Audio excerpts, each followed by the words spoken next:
sila sa bowl. Nagbutang lang dayon kog mga duha ka kutsara nga crispy fried ay para mauna dayon ni ang iyahang flavor. Pero kung wala mo'y crispy fried ay pwede ra butangan sa gamay nga asin, black pepper og pampalasa. Nakalimot di ay kugutad sa mga lamas sa kinabuhi nga importante kaayo ang ahos ug ang bombay. Gidaghan dayon ako og sagol ning ahos day kay ganahan ako kaon sa ahos iring. Sa una bitaw dili jud kaayo ko ganahag kaon aning ahos ba kakaon lagali ko sa sudan nga gisagol di na ko ganahan. Pero karon nga tigulang nako iring.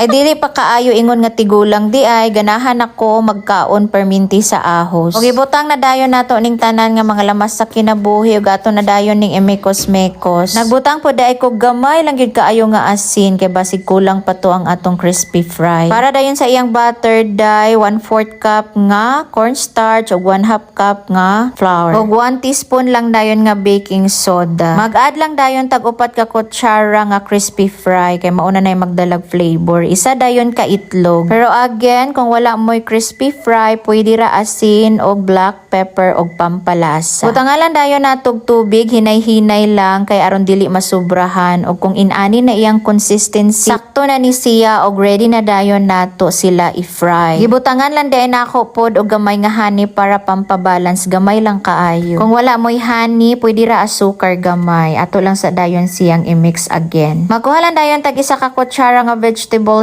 day ug ato ding butangan og duha ka kutsara nga butter katong atong gihimo ganina. Og ato na sa dayon ning ilunod sa atong mantika, medium heat lang ta kay aron dili mapagod. Imo lang sa dayong porma-pormahon og lingin-lingin, bahalag dili perfect, at least lingin gamay iring.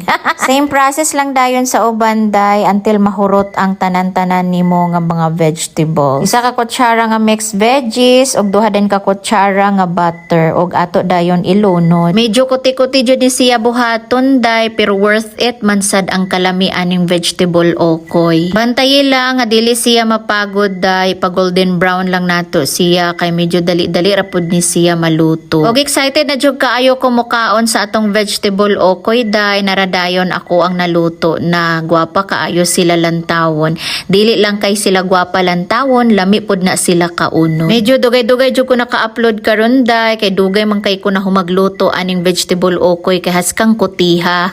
Isawsaw din ni nato siya sa ato ang pickled juice day nga kadtong mango, lami kaayo. Let's go.